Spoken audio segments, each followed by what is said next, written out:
morning. Okay, hopefully we got a good turnout. I didn't expect this many, 8 a.m. in the morning. They're expecting a lot from developers because obviously real developers don't turn up at 8 o'clock in the morning. So today's session is what's new for ALM in VS 2013 and TFS 2013. And as you can infer from the title, we're going to spend the next 60 minutes or so talking about the life cycle of a work item from beginning to end. If you're not familiar with that term, ALM, it's essentially how you code and coordinate the team and what features are developed first and how you go through the activities, and at the same time, trying to keep the business people in the picture. So I'm going to first off remind you that Microsoft have changed the way they've been doing software, and it started with my session last year when we talked about VS 2012, but rather than do their development in a couple of year cycles, 2 or 3 year cycle, they are now trying to do continuous, delivery. So they're delivering good stuff to us every couple of months. How many people here are already coding at work on the beta of Visual Studio 2013? So we've got less than 5% of the room are hardcore, keen geeks. How many people are on one of the updates? And I mean TFS 2013, TFS 2012, update 2, 3, or 4.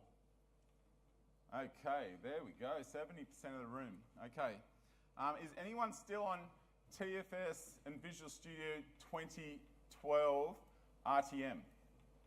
RTM, just a few, okay. You're in the Luddite category.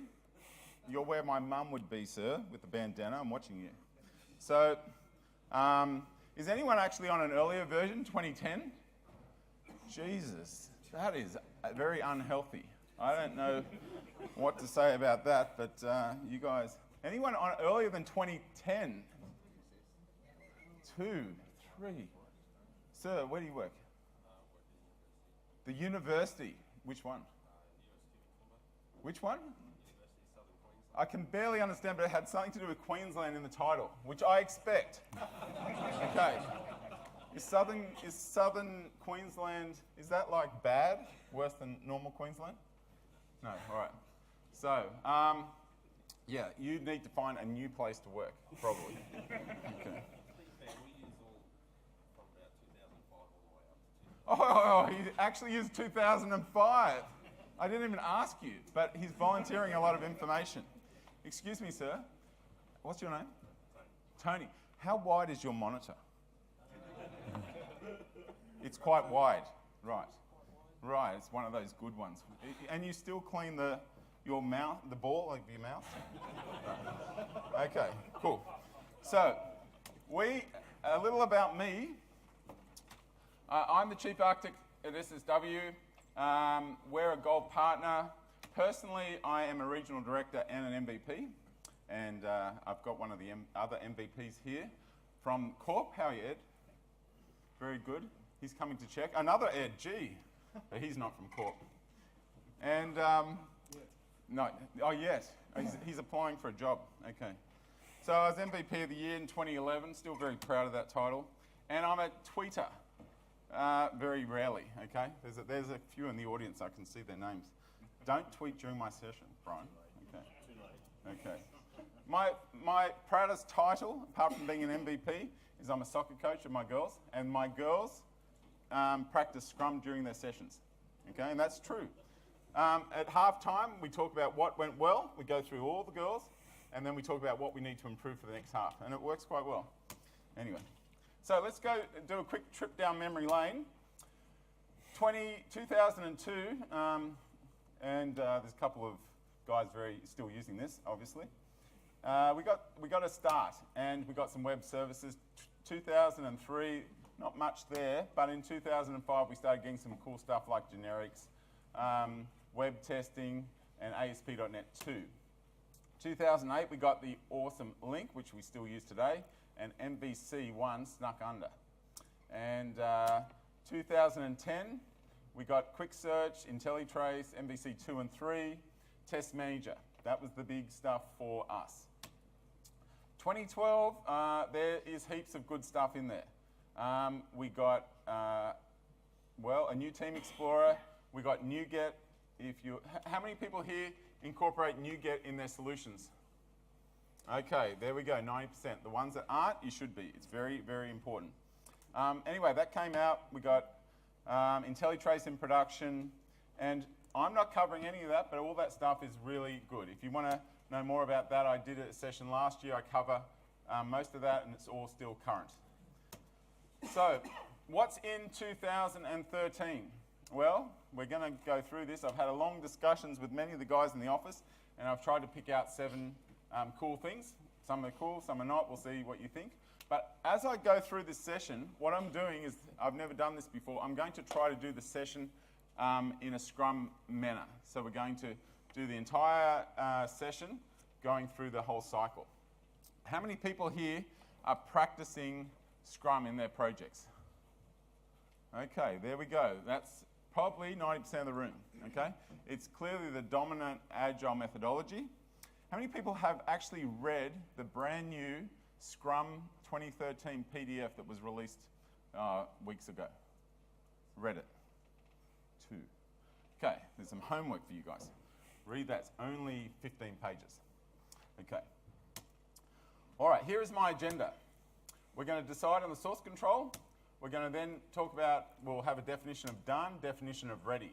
Definition of ready is, well, kind of a term that I have just started using in the last few weeks since I read the Scrum Guide. But they talk a lot about a ready state. And so my prediction is that Scrum one day will have a definition of done and a definition of ready. And I'll talk about that very briefly. Then we've got to talk about the big things, the big features, okay? We call them epics in reality, but Scrum white robes, you know the white robes, the very religious guys on Scrum. Ken doesn't believe in the word epics, so we never mention epics. So much so that the TFS team actually renamed epics to features. Can you believe that? Then we're going to go through the developer goodies in there, and I want to talk through very quickly build, just so it's in the whole cycle, because if I skip build, you're not really doing ALM.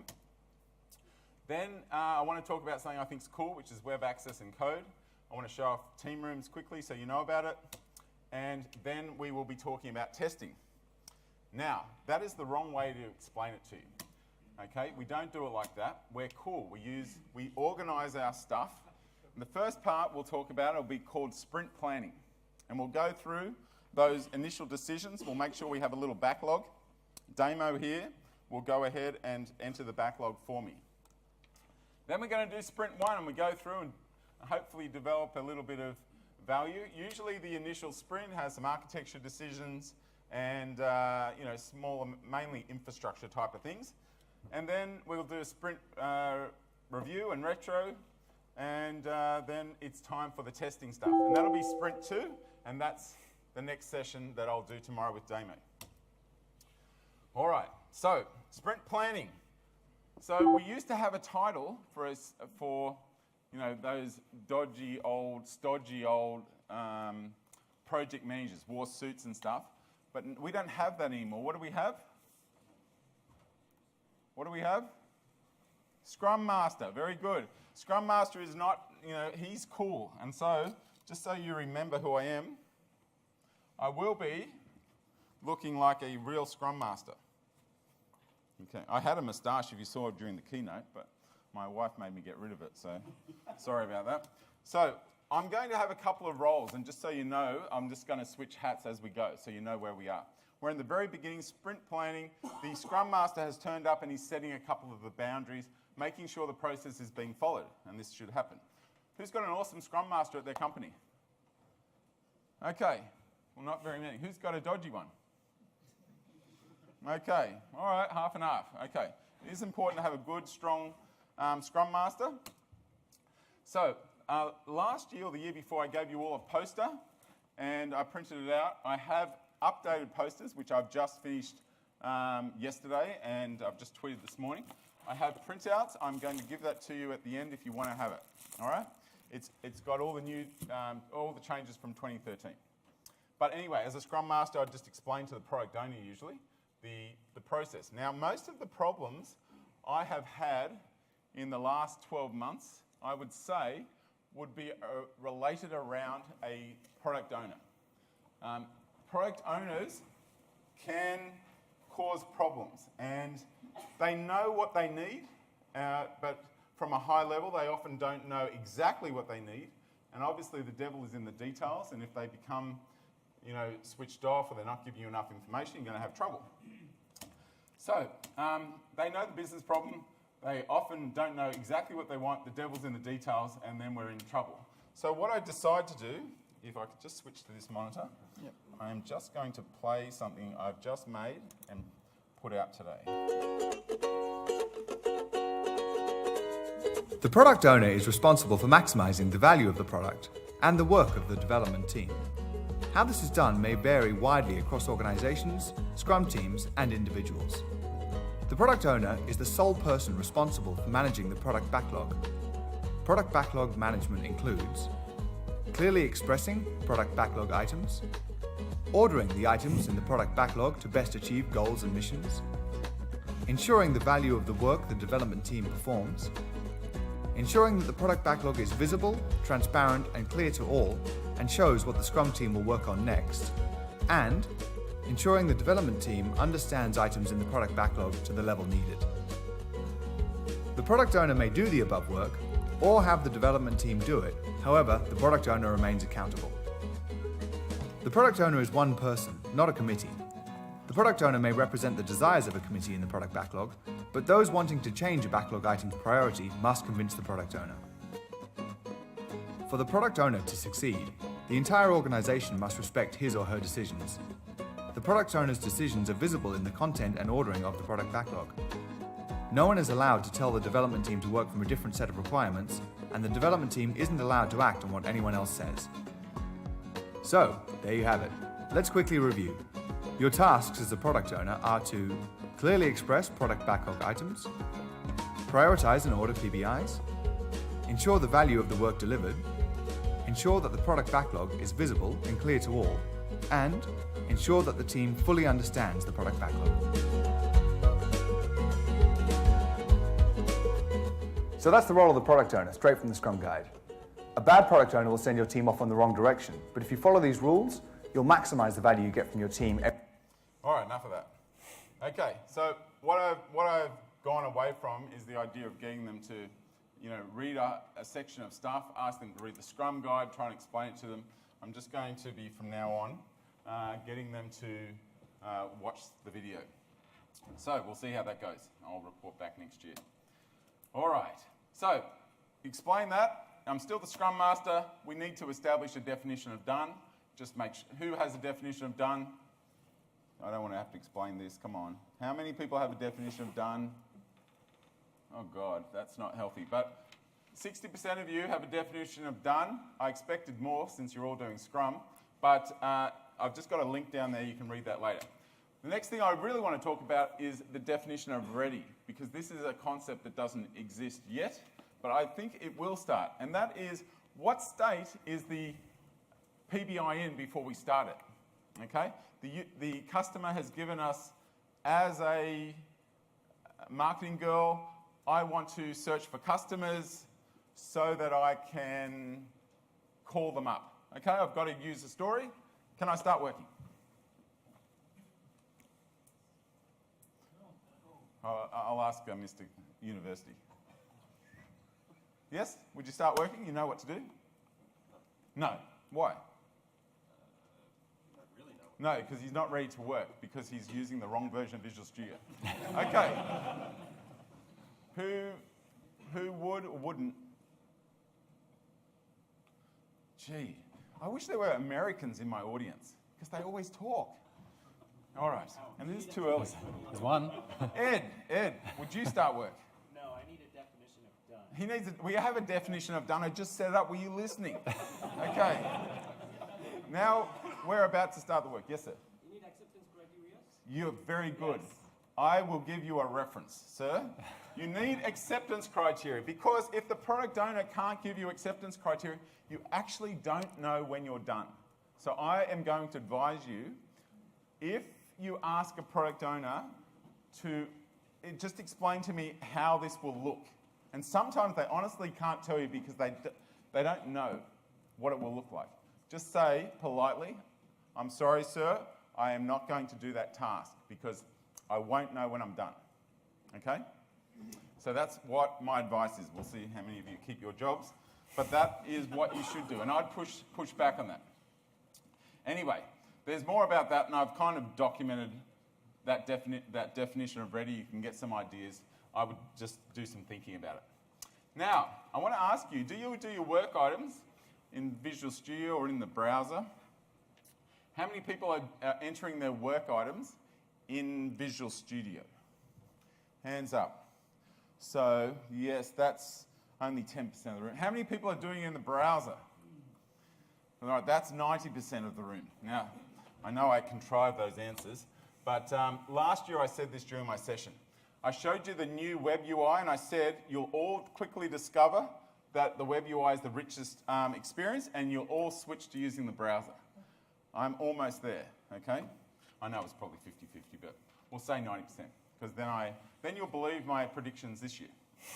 Okay, so daily scrums. So we can do a daily scrum physically with cards or just standing around, just talking about what we've got to do, or we can do it with, the Visual Studio open and we're looking at the things, or some way that we're looking at an electronic task board. How many people just do it without technology? Okay, 70%. How many people do it with technology involved? All right, probably 40%, and I think some people did both hands. So never mind. This is, you guys that are still doing it manually, I would say, and it's very common to have your tasks on a wall, moving them across, or just talking about them. I've even seen some people do a burn down on a whiteboard, and it works okay. But I'm going to say if you're doing it like that, it's like this, okay? Don't do that. What I'm suggesting you do is, Mr. University, what's your name again? Tony. Yeah, Tony. This is Tony's monitor, actually. And there we have a screen, and I would encourage you to do it with some technology. Now, I believe it's better actually to do it with a projector. This is how we do it at SSW. We throw it up on the projector, and that's a much better way of doing it. So involve that. Now, the next thing is we need a backlog. So, Damo, can I get you to switch over? I need you to create a team project from the beginning. The first thing I need to do is just create the team project. Right. Do you want a new team project or a new team project with Git? Well, You should probably go Git. No, don't go Git. Okay. Yes, just do normal, thank you. All right. Now, just call it whatever you want. If you could just go through and start entering some major features or epics. Sorry, not epics. Okay. Is there any white robes in the room? No, that's good, yeah. Enter some epics. So if you can create that. Okay. So, while he's doing that, I just want to tell you very quickly that TFS in the cloud is, free for 5 users. Everybody that has MSDN is free. Actually, you can create way more than 5 users at the moment. Just keep going. Waiting. Okay, good. Yeah, so create as many users as you want at the moment because it's not charged, and we actually don't know the price. But if it's too expensive, we can all just log on as the same account anyway. So, all right. All right. So, you before this step happened, you go through, use the cloud, you enter your domain name, and you get a path like ssw.visualstudio.com.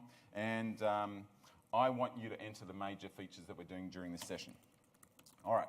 Now, I just want to tell you very quickly about Git. You saw that they had Git there in the red, kind of saying, click me, click me. Microsoft have invested a lot in Git, which is very surprising because the boss of TFS is Brian Harry, and he not only, invented TFS, he's the father of TFS, he wrote all the initial code. So for him to switch over to investing in Git is a big deal. So Git is it's a distributed source control system. You have a local repository. It works beautifully offline. It allows you to sync repositories. And it is awesome at sharing code between people. So there's a couple of open source projects we have. Git all the way. I lecture at University of Technology, and those code samples I put up there, and the guys can submit repos to me, and they can contribute to it. So that's a good thing. And actually, the writing is on the wall for SVN and the other source control systems.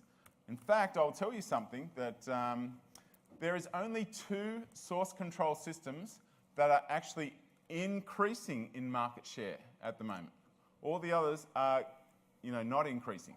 So those 2, TFS and Git, they're the 2 that are growing. And Git is growing fast, okay? It's currently number 6, but it's soon to be, right up there. It's going to, who knows where it's going, but it seems real popular. It's got all the mindshare and it's awesome to use. All right, you coded all that stuff? Not yet, but is this all right as it is? There's no bloody acceptance criteria. Right. Okay, so Damo obviously wasn't listening. Just put in there, not like that. Okay, let's see. Put something. What? I want them excited to install Visual Studio when they go home. That'll do. So what will it look like at the end? Try to always get the product owner to think about, when I'm done, what will you expect? What do you want to see? All right. So I'm going to switch while you're doing that. All right. I just want to give them a quick history of Visual Git. All right. So the best Git client. Well, this is how it started, not very long ago. And that's why it was probably called Git, because only Gits would use that thing. But then they came out with a UI, which was probably just as bad. And then we got a nicer UI, and it had that visualization of the branching, which was cool. First time we'd seen that type of stuff. Then we got that in the browser, and then we got this nice UI that's on a Mac. And then we got a beautiful UI on Windows, and it's all Metro.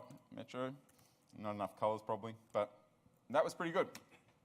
So you go through and you code now, and inside Visual Studio, you will click Team Explorer, click Changes. You will then go through and click Commit with a good comment, and everything is the same experience. You are using Git, but you are just using Visual Studio like normal. So if you want to use Visual Studio and Git, you won't even notice the difference, okay? It's very, very similar. The ID there, whatever that is, that ID on the right, commit, it's like some mini GUID. It's not a number like you'd be used to seeing, but that's probably, there's not that many changes. What you will see is different is things like this. You can see the history, and I can see there 2 weeks ago we were doing stuff in the master, and today there's been some branch where you see this girl's new idea. You can also offline make a new branch. You can merge. You can offline view history. And you can also switch branches offline. It's all pretty cool. And we've got a nice web UI to see it all too. So I asked Brian Harry about this, why he's doing this. And his answer to me was, I want, for a Git user, the best experience they can get to be inside Visual Studio. And when he said that to me, I thought it was really, I found it surprising. But when I Google that, and we'll see what happens because it's only being shipped shortly, but out of the box, it'll be first time actually out of the box, even though you can install an add-in, extension. It's 500,000 results. I'm going to be watching, see how that goes. But there's highly likely this will get a lot of traction. All right, so I've told you good stuff about Git. Why wouldn't I use it? There's no check-in policies. To me, that is a big deal, big deal. It might not be to you, but I'm just telling you, for me, that is a big deal. I don't want to give those up. I've got a lot of processes around not getting crap put into my TFS server. There's no code reviews. Yet. Oh, thank you. Oh, we've got an announcement. No. So, yes. All right. There's no my work. That is a big deal. Yes. Okay. And this one, not a big deal for me, but it is worth mentioning that it's not SOX compliant to use Git. So big companies in America are going to say no. Probably that will affect us working for American companies. Probably the Australian government will go the same way, but just be aware, okay? So there's some reasons not to choose it, but there's many reasons to choose it. So what if you love Git and you're not allowed? Developers are great at finding workarounds. I know that you'll try to find a workaround because using Git in Visual Studio on your machine is great. But if the boss doesn't allow it, like me, then you would say no, but you can actually use Git locally and push up to TFS, and there is a link there to how to do it. So there you go, found the workaround for you. All right, now I already know that I'm going to get an email like this from one of you guys, especially some Git lovers. Is there any Git lovers in the room? Git lovers? Look, the bandana guy, Jesus. We're like brothers, aren't we? Both cool. You should have seen me with my big handlebars. Oh, you would have been frightened. You wouldn't be laughing at me. There was this is a true story. I had my handlebars on just until just a few days ago. And this taxi driver started honking and yelling. And I just looked out the window and goes, no, it's fine, mate, it's fine. You know. So handlebars are awesome. You know, get you instant respect. So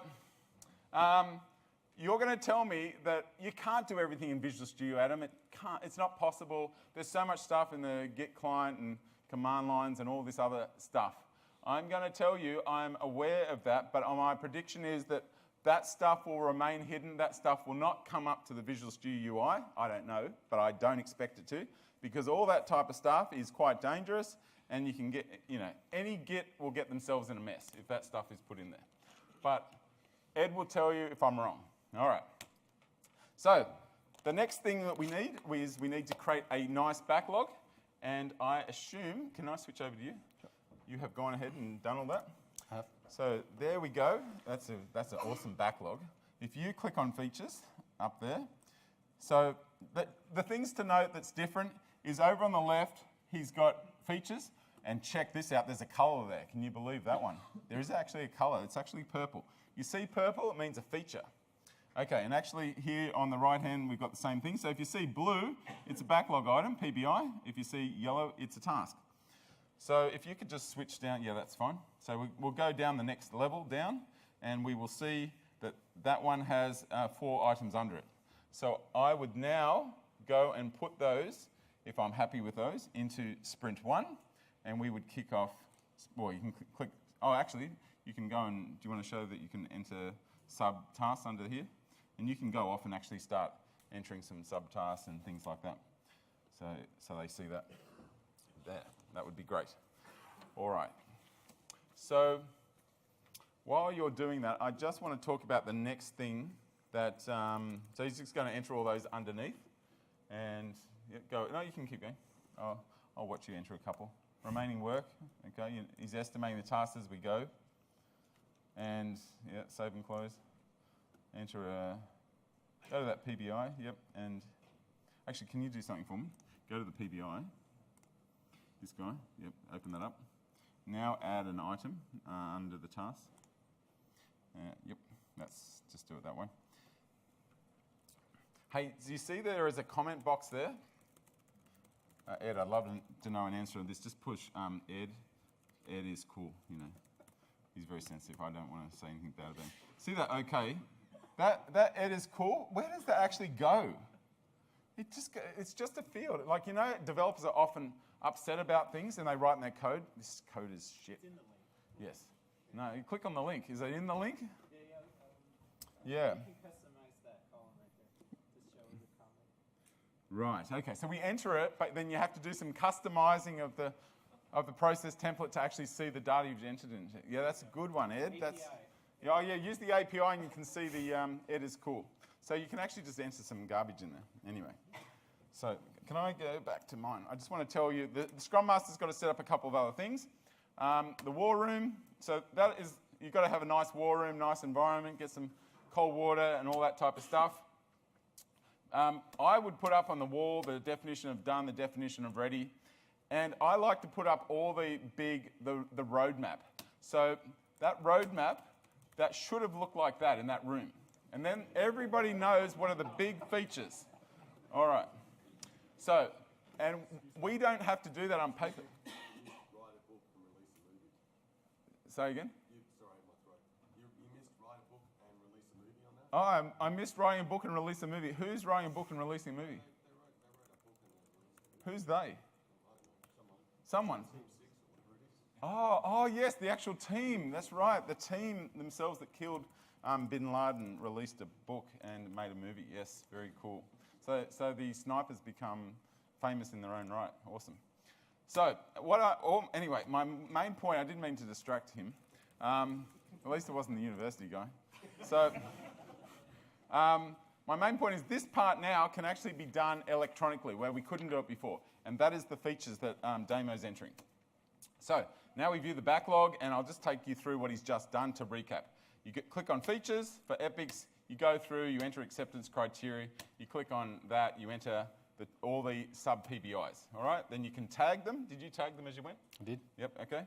So you can tag them, and then you can switch to the filter on the right, and you'll see the sub-items, and then it's the filtering of tags. So we click over here, and when we click that one, which says team, that filter, that list of 4 will now reduce down to 2, and that works very well. There's 2 things that I want the team to fix that would make things better, and just 2, just on tags. I'm just getting going. Now, you can't merge 2 tags, so if 2 guys, actually, I'm going to show you something incredible. If I can go to you, if you can just go back to one of those tags, and let's just say I tag something as, you added developers, now testers. Testability. Let's just, testability. That's cool. I love anything ability. So just do that, and now save and close that. And some people have entered testability, others have entered testers or whatever. Go back to that guy. Now, let's just delete testability, and now fix it up and put testers. Look, no, go back a little. I just want to show you something that pisses me off. Testability, still there. They're still going to make the same mistake. So, huh? Caching. Oh, God, yes, terrible. Anyway, you can see how there's things like that. Now, also the tags aren't in reporting, which needs to be sorted out soon. But it is interesting how Microsoft are using this thinking of, MVP, minimum viable product. They are releasing small amounts every time, and the team actually know about some of these because I've already whinged, and so they're coming in a future update. But that's probably the way we want to be developing as well. Keep getting things working and shipping, but they're minimal. Okay, so they're not trying to boil the ocean anymore like they used to. Okay, and then boil the wrong ocean half the time. So moving along. So, the product owner should prioritize things. Today, developers estimate their work, right? They estimate a PBI using the Fibonacci sequence or some other system. They then estimate the task. They look at a burn down. Every single daily scrum, you see how you're tracking. What do product owners do? Sometimes you're lucky to get a product owner to turn up to, a sprint review meeting. I have a different way of talking to product owners now than I used to 12 months ago. These days, I make them use the business value field. How many people here are already entering in the business value field? 1, 2, 3, 4. Okay? I am suggesting that of this room, we'll get much more than 4 next year. I believe that if it's good enough for a developer to estimate work, it's good enough for a product owner to estimate the business value. I ask them to use the same scale, and when you do that, you get an ROI column. Okay? If you can use that ROI column to order the backlog, or at least influence how the backlog is being ordered. So my prediction for next year, 50% of Scrum teams here will be using the business value field. I might be dreaming, but it keeps me going. All right. So I released a video. It's a real video, and that was of a team using the business value field, and you can have a look at it to try to see if it's a good thing that you should be doing. But gee, if only 4 of you are doing it, there's lots more room for improvement on that side of things. All right, and you just enter those fields and we're good to go. So then you drag all that into sprint 1, and we will now use the board because we're in sprint 1 now. All right, so we add all those subtasks. You've just seen Damo do that, and I will then take the task that I'm doing today and start doing work. And this is my plan. Okay, we're going to go through a series of things. I'm going to start with oneasp.net, and then we'll go through some developer goodies. All right, so we're in sprint 1 now. So I'm now no longer the Scrum Master. I'm now a developer. Okay, so I've got a hat for you for the developer. No. So, developers are normal. They don't need those stupid hats. So if I don't have a hat, that means that I am just normal. Have you ever noticed that we always think we're normal? No? So you know when you're driving, you always think, anyone going slower than you is an idiot, you know? And anyone going faster than you is a maniac. Has anyone ever noticed that? Move over, you idiot. Honk, honk. Whoa, look at that maniac. So we're developers now, and we want to start off our first sprint, and we want to make some good decisions. So I talked about a number of things last year, but you know, you make some decisions on the server-side side. You know, what IAC container you're using. You know, whether you're going to use code first or EDMX. We go database first. We go structure map. But you know, you make your calls on that stuff. Then this time, I just want to tell you this because I think I've changed my mind since what I told you last year. Last year I did an awesome demo of CoffeeScript, if you remember, and we saw how clean the code was. And you know, I thought I could magically get away from JavaScript forever. But my thinking has changed a bit since then. First of all, because we didn't have TypeScript. That would probably be a major reason. But you've got to choose that. You've got to choose your data grids and choose your client-side binding. And how many people here are actually going 100% JavaScript and jQuery in their projects? 100%. Okay, so we've got, you know, probably 20% of you guys. I am telling you, if you are going now, because we're getting more and more investment in the client side, if you are going just using jQuery and you think that's the panacea for everything now, I think you're going to have some injuries, okay? You're going to have some problems. So my advice on that side of thing is, in the last year, we've pretty much done everything TypeScript 100%, and it's worked out pretty well. It's easy. It's been more successful than I thought it would be because I thought CoffeeScript was awesome. So I would say all your client-side reusable libraries should be 100% TypeScript now. I would say I'm going to say no to CoffeeScript. And I just had problems getting devs to want to use it. They just didn't want to. I think it's because they have to just learn another thing, and it's just another painful thing. You can still use a little bit of just JavaScript. I'm not saying never use it. Page-specific scripts is okay, but pretty much I think you can get away from it. How many people are already on TypeScript? 2, 3. You don't write code. Okay. All right, he's just towing the Microsoft line. Okay. No, we went fully TypeScript for Oh, he's talking about, okay. So that's a good example. Ed just reminded me, the entire portal that we've been using, 100% TypeScript, 100%. Yep. So there, thank you, Ed. I wondered what you were talking about, because I knew you didn't actually do any work. Yeah, so this is CoffeeScript. You can see how beautiful it is compared with JavaScript, can't you? You can see what my attraction was. It's just a pretty girl with no substance. All right, so this is JavaScript on the right and TypeScript on the left. That's kind of why I moved this way, because it's almost identical. They don't have to learn anything more, and they get you know, the safety of it. So that's JavaScript, and that is jQuery. Okay, jQuery is a much more rounded, fuller thing. You do a better job. That is CoffeeScript. You are going to have upset developers, and this is TypeScript, and it's done by Anders Heilsberg. He wears a suit, he looks good, and anything by Anders Heilsberg is cool, so use it. Great. Choose a grid. You know, there's lots of good grids out there from lots of different companies. We most of the time use Kendo UI, but they just choose one, so you don't roll your own. Choose a client-side binding story. So in our case, well, you can use jQuery or, and you'll be writing a lot of on-change and on-click events, and there will be if statements and stuff like that. AngularJS is pretty good. How many people are using AngularJS? Okay, all right, half a dozen. How many people are using Knockout? Okay, there we go. So there we got 30% of the room using Knockout, much more popular. Anyone using Backbone? Backbone, yeah, no one. Okay, good.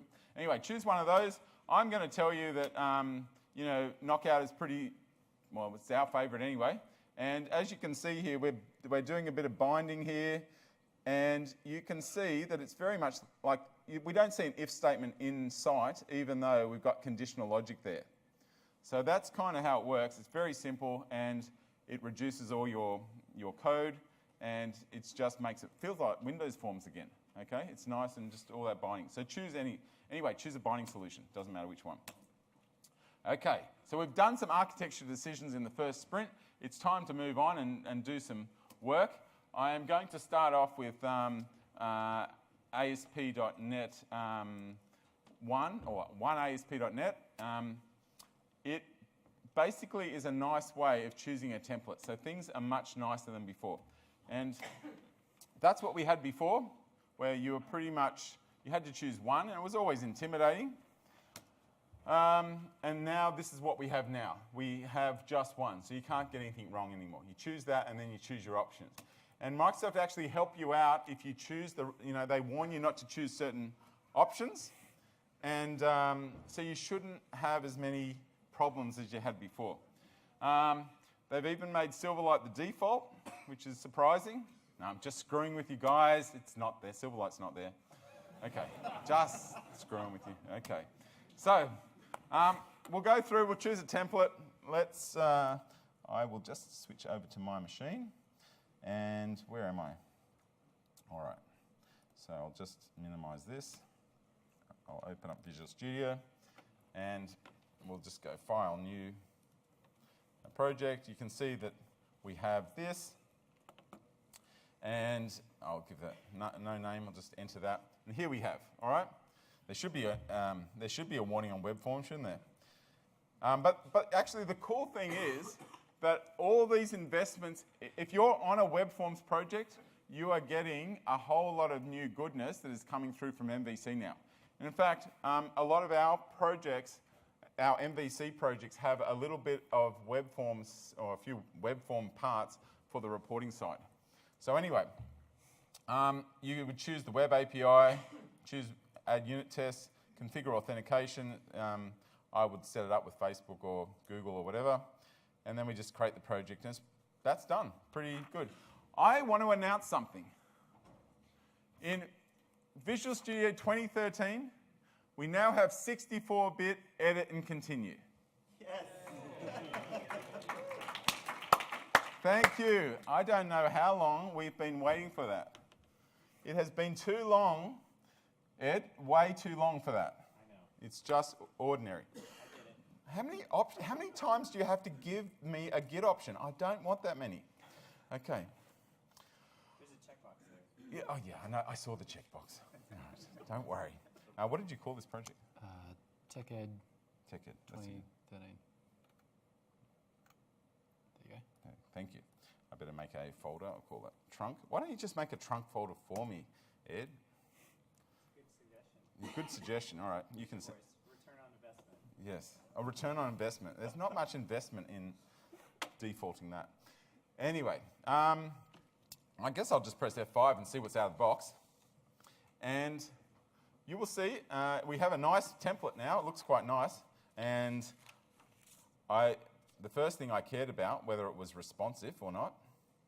And you can just resize this thing. And look at that. Look at that. Woo. Thank you. All right, obviously you guys are hard to please, but I thought it was pretty cool. It's all Bootstrap.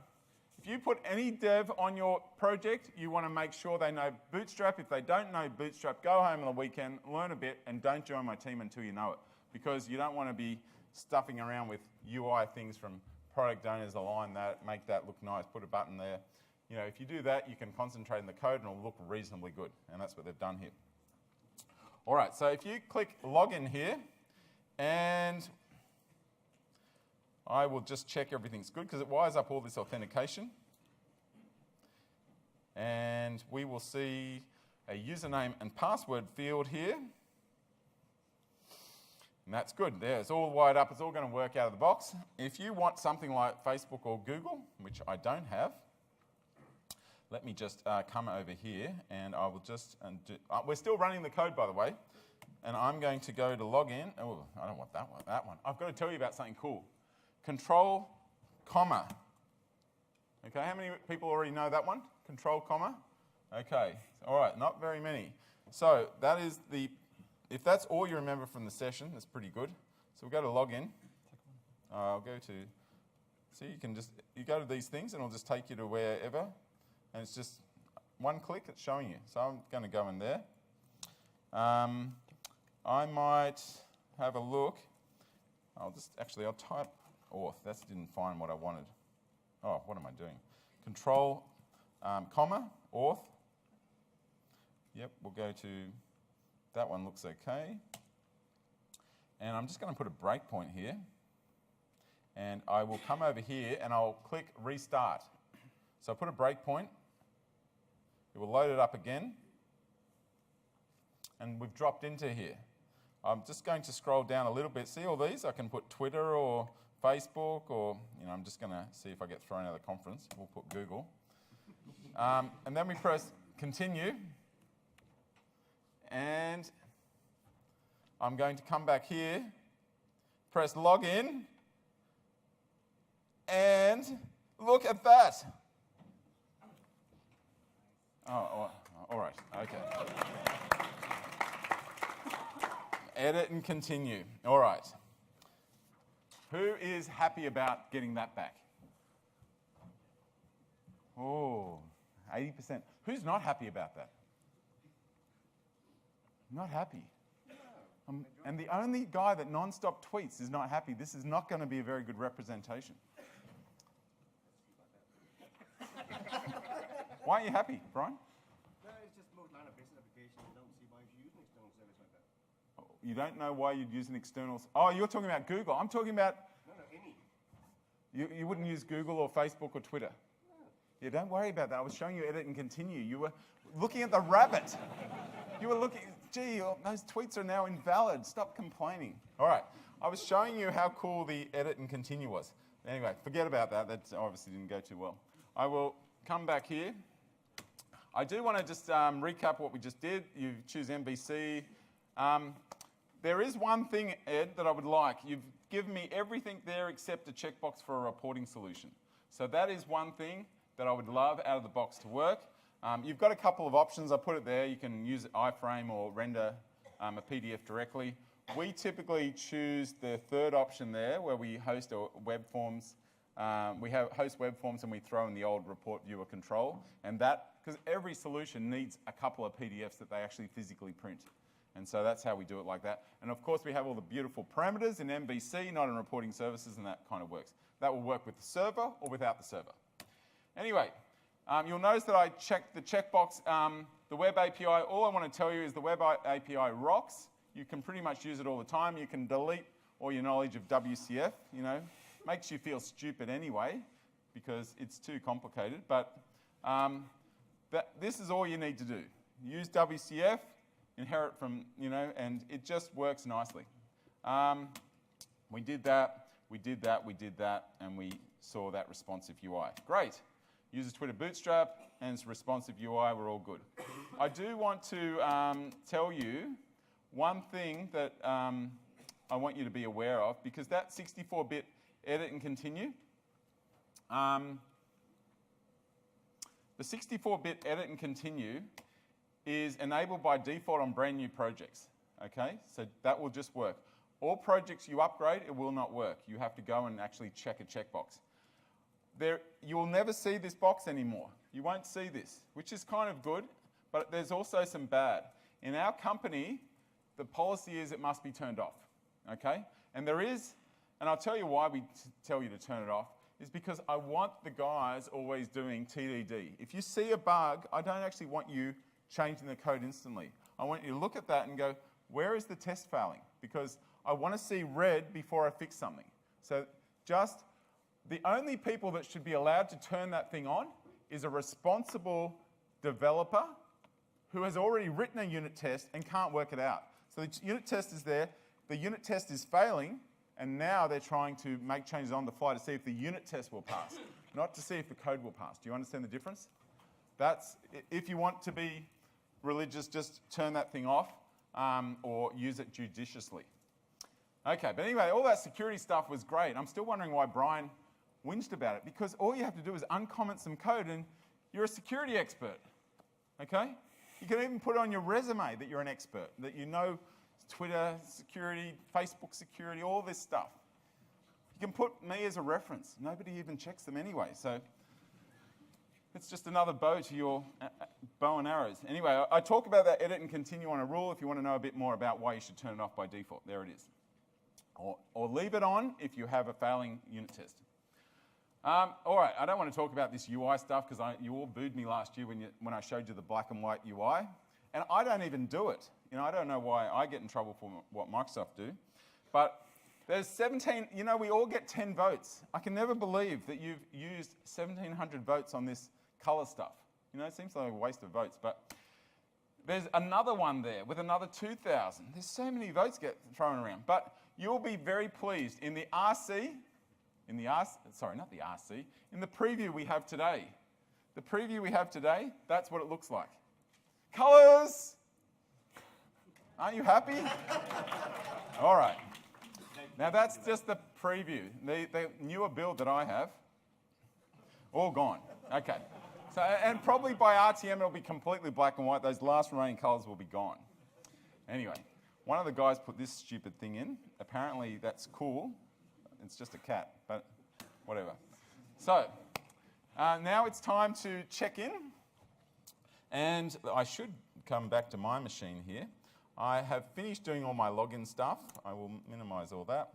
I'm very happy with all the changes I've just done. I will do that. What do I do now? I come over to Team Explorer and I go to my work. I should have done this before I started the work. I will see the tasks that are available to me. And I just did one ASP.NET. Is that the only one I did? Debugger? No, not that one. All right, they're the ones that are assigned to me at this point in time. And I would now come in and check that in, okay? So I check that in, I give it a good comment, and then I check in. All right. So that is that, and we are following the process, okay? So try to use that My Work stuff. Going back here. Going to be back here. So I'm going to advise you to have a series of different gates. Red, green, refactor, have unit tests, lots of TFS gates, you know, associate and check in. So one small tip I want to tell you about, TDD. TDD stands for Task-Driven Development, okay? I'm just joking. I'm giving it a new term. Why can't I give it a new term? Okay, task-driven development, that old test-driven development is passé. So what I want you to do is before you're doing your work, make sure that that task that you're working on is on the My Work. Who is already, before they're coding, already assigning that to in progress? Okay, maybe 10 of you. Okay, so not enough. I think all of you should be doing it. There's no reason. Most developers don't do it because they don't remember or they don't know about it. So you just put it in there. When you check in, it will be associated. Okay? And I'm only joking about the TDD in case you're going to email me or something. All right. So now, check in. Oh, I'm not only emailing me, he's tweeted it. This is going to be a disaster. Okay, so we check in. I don't want to go through builds because it's not part of my session. I just want to quickly tell you that build is in the cycle. So it's a checkbox. You should be doing it at least to staging. Real men do it to production. You know, we do it, Facebook do it. You can't do it all the time, but you know, you can. I think you want to aspire to that, even if the business isn't ready. If you're using Azure, it auto deploys. It takes 10 seconds, up to 30 seconds. You will see this in your Team Explorer. You will look at the browser. You can see all the same stuff in the browser. This is a real client of ours using Azure. You can click on that and see more details.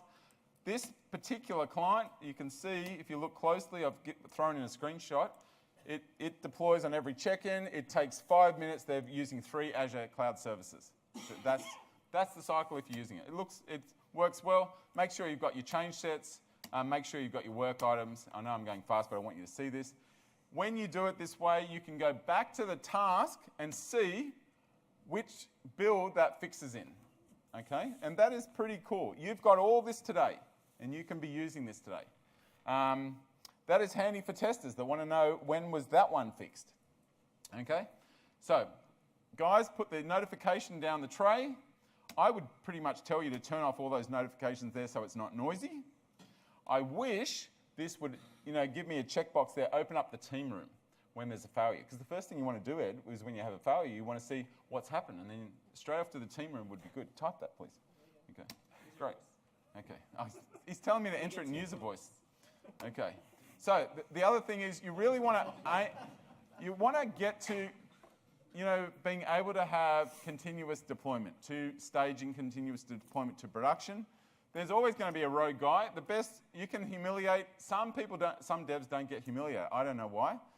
They get more upset if they have to waste money, make them buy donuts for everybody every time they break the bill, but some type of humiliation so they stop doing it.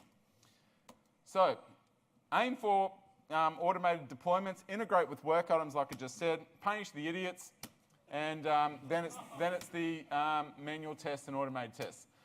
So, I will be talking about that with Damo in the next session, so I won't go through that. It's now time for a daily scrum. I will just tell you about a daily scrum, if I could come back here. If you come to your home, when you do your daily scrum, click on the task board here, and Damo's entered all these things in. So I come straight to here. Your task board should be, what did I do yesterday? Well, yesterday I did the 1ASP.NET feature. I also did 64-bit. I forgot to check that in. I'll do it right now while you're all watching. I didn't point out. That done was automatically filled in because I checked in the right way. See, it automatically moved it across. Adam, you don't do any work. So now I've got to say, what am I doing now? And I'm about to show you the new IDE features. And you should have 8 hours worth of tasks here. See how that says 3? I need to just pick a couple of other things. I'll do that. Maybe browser or team rooms. But anyway, I want to have 8 hours at least worth of work there. That is the cycle you want. Now I switch over to Visual Studio, and I would click on My Work. What do I do now? I'll see those ones in Available, and I'll say what I'm doing now, the new IDE features. I'll move that there, and I'll start coding. I ask the Microsoft team to give us a little thing that says, you're coding away, but you haven't put anything in My Work. Okay. Richard Banks thinks it's a very bad idea. Where's Richard? Is he here? No. He's sleeping. He's sleeping. See, he's not hardcore. Yes. Anyway, he's on my hit list because he doesn't like my Clippy suggestion. Lots of Clippy help. Okay. Anyway, so let's. Can I come back here? I want to just. So then we do the daily stand-up. I'm going to encourage you to switch it to yourself there. It will filter down to your items. You move the items across. You say what you did yesterday, what you're doing today. Move them across like I just did. And this is what we're doing right now. And just make sure you have 8 hours worth of tasks. Very simple. It's a great way. Even if you're not up to date in the daily scrum, you can see how quickly it is to update it. Okay. Now remember, I say use a projector. I have thrown up a video of me recording Microsoft doing a daily scrum. It's really fascinating how they do it. They go around in a circle. They put a projector in the hallway. It's really interesting how they do it. I loved watching them. Okay? All right. A couple of suggestions for the Microsoft team. I would like to know which state the PBI is in. Ed? Yep. User voice. And can you give me some colours? I've even got a little mock-up here of nice colours. That looks cool, right? That would be awesome if we had lots of colours. Wouldn't you love colours? Yeah. Yes. Ed, listen to us. Okay. So 7 IDE improvements. I just want to talk. I had a long discussion with many of the guys in the office that are using 2013 day in, day out. And they all wanted to talk about different things. So I can't show you them all. And how am I going for time? What is... Past. You good? Okay. So let's show some of my favourites. They might not be your favourites, but you might like a few, and that'll be good enough. Let's start off with, I will start off with, I guess the first thing I'll tell you about is your preferences are now synced to the cloud. So you know when you go in, you choose I want C# or Visual Studio, and then you go to another machine, you have to answer that bloody question again. You know when you go in, like I always do this, I go Tools, Options, Fonts and Colors, String. I make all strings yellow because I hate that color yellow, and if you've got lots of strings, they're accentuated. And so those things are saved to the cloud. When I go to another machine, I log in, I get all the same things. Happy? Yeah? All right, not very happy. Never mind, I'll show you something cooler. So there's this cool thing, navigate to, and I will just type login, and I'll go to the second option there. Now, what have I got here? I have, see this redirect to local? You know when you're looking at code and you want to know what is that? I'm trying to get orientation to this bloody thing. So what do? You go to, well, you probably use a keystroke, I guess. You go F12, right?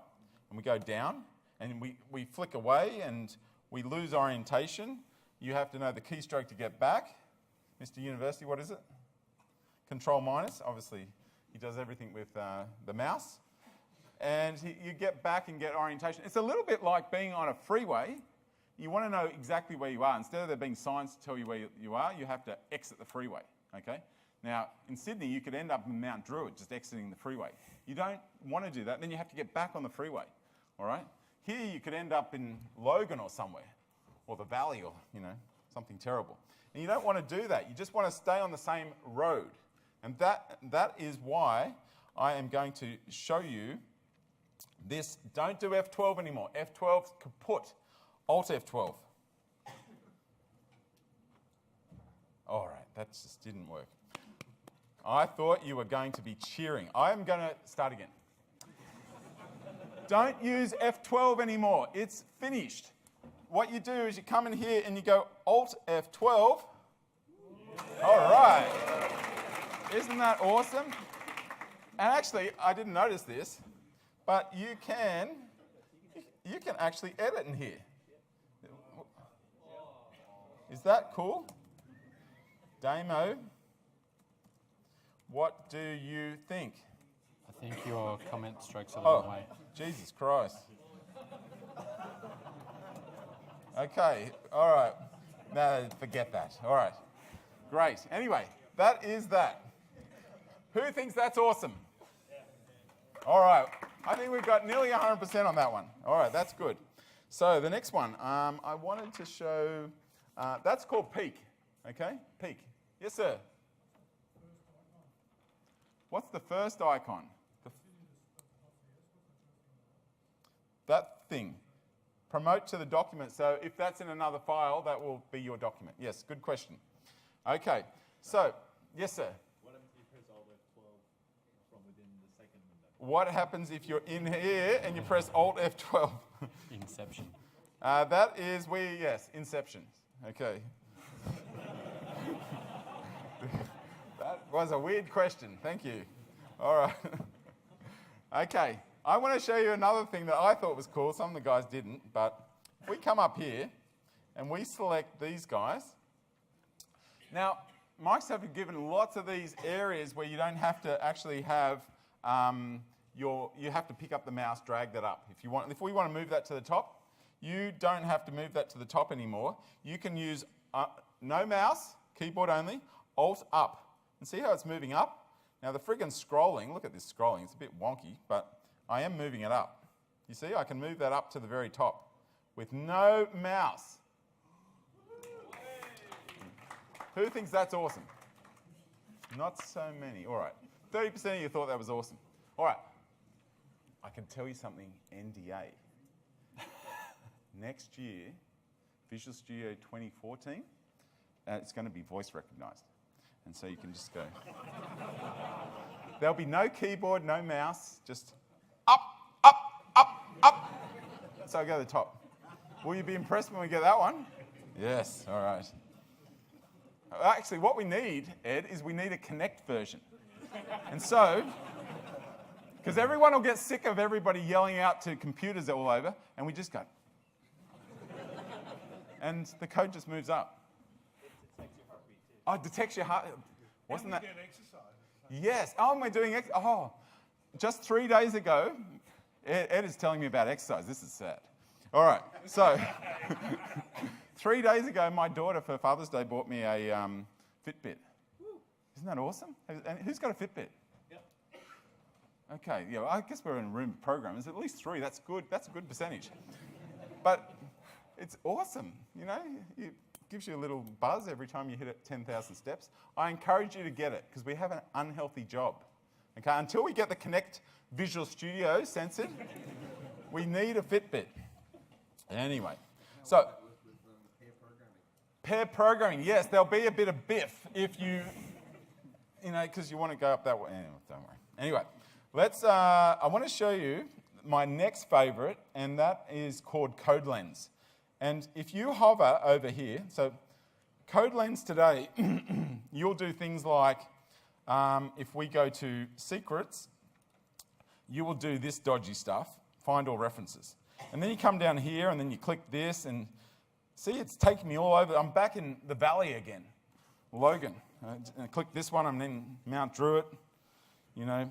So you can see you're all over the place. You just want to know about that particular method. So now I'll come here. I'll have to go back to where I was because I'm the university guy that doesn't know the keystrokes.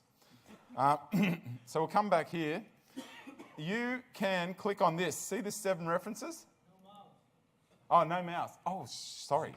Zoom out. How do you even know I'm using a mouse? How do you see that? He said zoom out. All right. He said he wants me to do it with no mouse. All right. If I hover over here, see Alt-2? Look at that. Now I will do it with Alt. I'll do it Alt-2. All right. Now.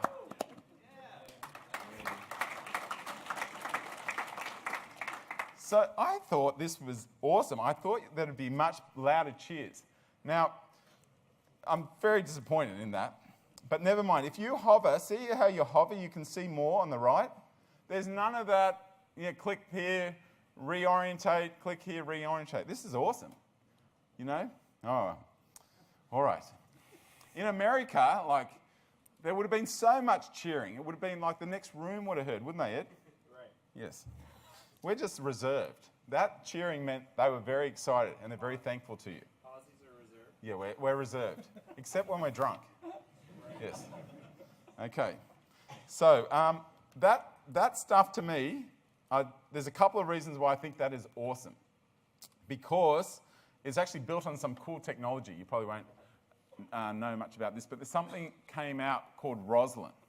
Okay, Roslyn is an API on top of your code, and I think it's going to, it actually is shipped, that runtime is shipped in Visual Studio 2013, and I think you're going to see a lot of add-ons built on top of it. And that's pretty bloody cool. So, anyway, there's that. I will just show you the so I'll just go to test setting. Actually, I'll just run the tests. We'll get some tests over here. And then when we do that and we go, we'll see more stuff. So I might just, I've got my tests here. You can see they're passing. So I'll just I'll type home controller. We'll go there. You'll see on this one, so not only do I have my references, I can see all of my tests passing, that type of stuff. So it's pretty cool. It gets better. So that's Roslyn, okay, Roslyn, called Roslyn after a woman because it can spy on your code. Okay. So we will, I want to just show you one other thing. If I type in secrets and I do Control F, see all these, all the highlighting in here. Not only that, we have this thing here. We can right-click on this, scroll bar options. You can make it use the map mode, like it's like a GPS. I'll make it big. Got the GPS. Look at this. Is that cool? So you can see the yellow. They definitely didn't get this idea from ReSharper. They thought it up themselves. Okay. This is very cool. All right. So let me just go back to the slides. We talked about all these features. The synchronized settings, I want them to support third parties. We saw that. We saw peak. You click that, it's all in line. We saw that you can hit the Alt up and you go up, and that was awesome. Code Lens is spectacular, and it starts off with Code Lens like this, and it can get even better. You can even see stuff inside TFS. So for that method, you could see a whole lot of stuff, and that is coming, and that is going to be awesome when it hits there. Awesome for code reviews. So you've got this enhanced scroll bar. In fact, this stuff on the right is actually in the web as well. So it's pretty cool what they've done. You can turn this rock scroll on. In fact, that rock scroll allows you, if you know people, we like the old things, you can come through, and I turned on all the toolbars, I've got all the colors. You can see, if you like IE6, remember we loved IE6, you can make it look like IE6 again for developers that don't like change. All right. Alrighty. So now we would check in what we've just done, and we'd go through. All I want to tell you very quickly with the code stuff is we now have web access in the browser. You open in the browser, and you can see, you click on the change set, you go into the change set, you can see this. You can see diffs in the code in the browser. You can see associated tasks. You can see the changes. You can see side-by-side view if you want. You can. Oh, sorry. I can add a comment in the browser. See, I'm adding a comment there, and then you can see the traditional diff view in the browser. Like this browser work they've done is spectacular. It is so good. You can sit on the beach with your iPad doing a code review and a pina colada. Okay, all right. Not with your Surface. Not with your Surface. No, because you won't have 3G on a Surface, yes. So, what do I want from Microsoft? Give us more. Give us IntelliSense. Give us Code Lens in the browser. Fix the scroll bar. The scroll bar doesn't work on an iPad, Ed. I'm very upset because it's stopping my dream of the pina colada and doing code reviews on an iPad. Anyway, and finally, we need a notification. Every time you add a comment, make it look like Facebook, please. I mean, you'll think that yourself. Okay, so, and then we have that. We move that across, and we're good. That is the end of that. I am just going to tell you team rooms. How much time do I have left? You have about 3 minutes. 3 minutes. Oh, I can do that quick. Team rooms. Team rooms, we have a problem today using links, Skype. Some guys in the office use GChat. Others even send code messages on Facebook. I don't know why. You've got build notifications. Stop all that IMs about specific code. You can put conversations in the browser, and this is what it's going to look like. You come in after a day's work and you say, what happened yesterday? You don't have to ask anymore. There's no point talking anymore. We just come in here. We get up to date. We can see what chats happened yesterday. We can even see all the project events. All build failures happen. You can see idiots. They get permanently marked here as idiots. And then you can turn on a whole lot of notifications. I'll just go back. Code changes, work item updates, code reviews. There's lots of these notifications, and you could even add your own. So that's working awesome. I'd love a couple of messages, key messages pinned. I'd love tags, maybe. I'm not really sure, but I think it's pretty much awesome. And I'd love to see next year who's using the team rooms, because I really think it's going to be great. All right, we still need a wiki, Ed.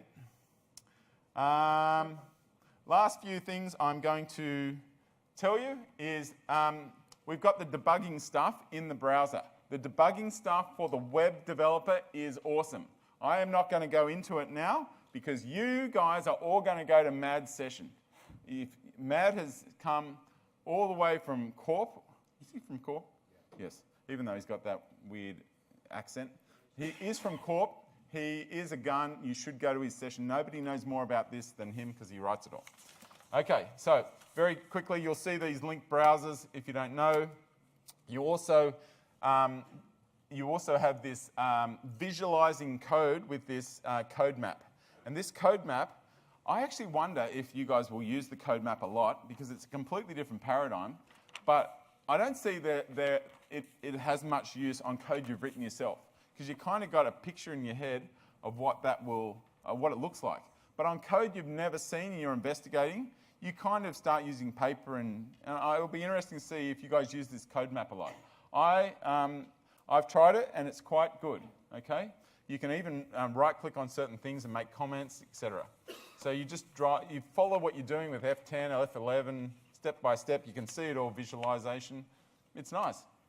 So there's a comment, etc. So final thing, I'm just going to give a plug to Glimpse because I think if you're doing web development, you need Glimpse. It's not a Microsoft product. It's just some third party.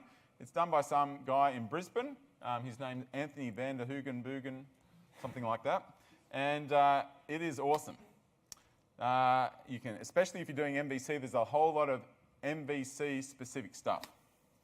So we have finished our session. You move the last things over, and as usual, the sprint is perfect. See, look at that, all done. My burn down always looks like that. And it's time for the product owner to come in to the meeting to see the review. And the product owner's there with the Scrum Master. We come through, we check what the sprint goal was. We do some awesome demos because we're all prepared. We cycle through all the PBIs. We check all the acceptance criteria is met. We take any requirements that he mentions, throw that on the backlog, and then we do a sprint retrospective. What went well, what didn't, what can we improve next time? Do we need to update the definition of ready or the definition of done? All right, related content. Brian Harry's blog is the gospel. Please read the Scrum Guide. If you want to know a whole lot of tips about TFS with Scrum, I've put our link there. I would encourage you guys to do the Scrum PSD training. It's a 3-day course for your entire team. If you want more about what I've done today, like a whole day session on it, we have something called the Brain Quest. It's a 1-day session. All right, so we have finished. This is the recap. We went through the entire cycle from beginning to end. We did it in a Scrum way. We talked about the source control. We talked about the big epics called features. We went through some cool developer goodies in there, and we talked about build and code and team rooms. So I hope you got plenty of information. You can email me whenever you want. Give me a good subject because I get a lot of emails, but I'm happy to answer any questions or hang around. Thank you.